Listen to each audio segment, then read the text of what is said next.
Magandang umaga po sa ating lahat. Narito ang ating weather update para sa araw ng Huwebes, January 8, 2026.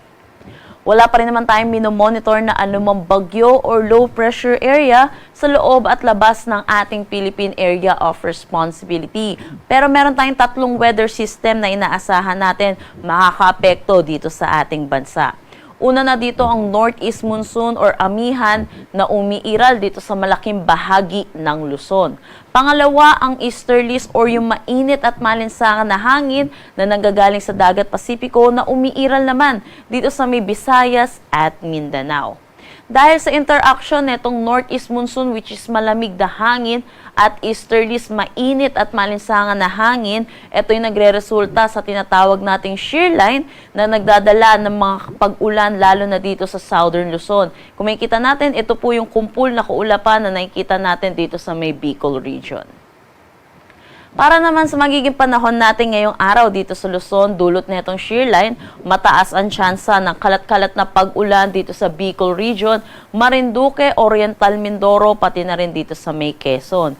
Makakaranas naman ng maulap na papawirin na may mga mahihinang pag-ulan dito sa may Cagayan Valley, Cordillera Administrative Region, pati na rin dito sa may Aurora.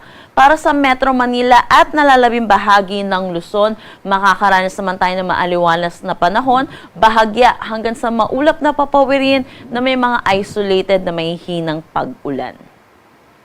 Para sa Metro Manila, ang ating agwat ng temperatura ay 24 to 30 degrees Celsius, Lawag 20 to 28 degrees Celsius. Sa Tuguegarao, 20 to 26 degrees Celsius, Baguio 14 to 20 degrees Celsius. For Tagaytay, asahan natin ng 21 to 28 degrees Celsius at Legazpi 23 to 26 degrees Celsius.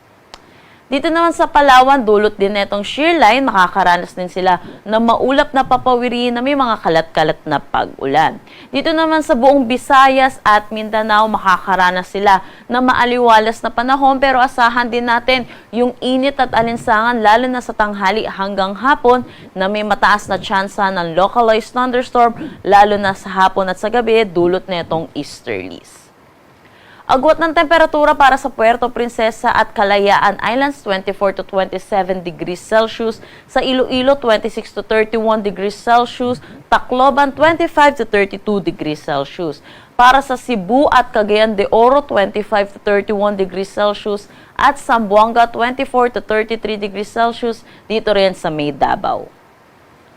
Kanina ay naglabas po tayo ng weather advisory hinggil sa ulan na dala na itong shear line na posibleng umabot ng 50 to 100 millimeters of rain. Dito ito sa may Camarines Sur, Albay, Catanduanes at Sorsogon.